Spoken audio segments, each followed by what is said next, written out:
Sebab I think 4,000 untuk kita pun macam aku duduk kat Kajang, kira Selangor lah. Memang cukup makanan mahal. Sebab mahal. Family kan. Yang ni macam aku dulu still duduk rumah family kan, sebab belum kahwin. Yang sewa ni satu isu lah. So kalau duduk seorang takkan Lagi sakit. kena duduk berkampung dengan member-member lah kot. Betul, itu cara dia lah. I mean, you try to minimize the ni lah. Quarters. Tapi masa tu tak ada quarters. Aku memang nak duduk quarters, but you don't have quarters. And kalau duduk quarters, kau kena tolak you punya ruang perumahan. So I wanted that duit dalam perumahan tu. Yang lebih tu kan, why should I pay? Tak dapat sebab duduk bilik yang buruk kat quarters tu. But I might as well get rumah sewa. Maksudnya audience mesti kata senang lah, you kata saving. Tapi tengoklah komitmen kita. So macam mana Min? So basically kena tambah income. Itu je cara dia.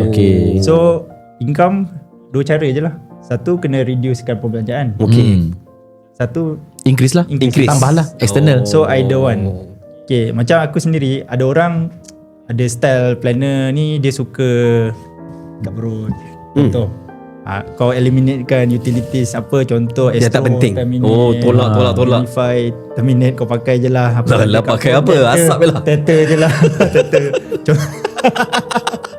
Kan contoh YouTube Premium jangan subscribe. Suka jangan subscribe, contoh lah.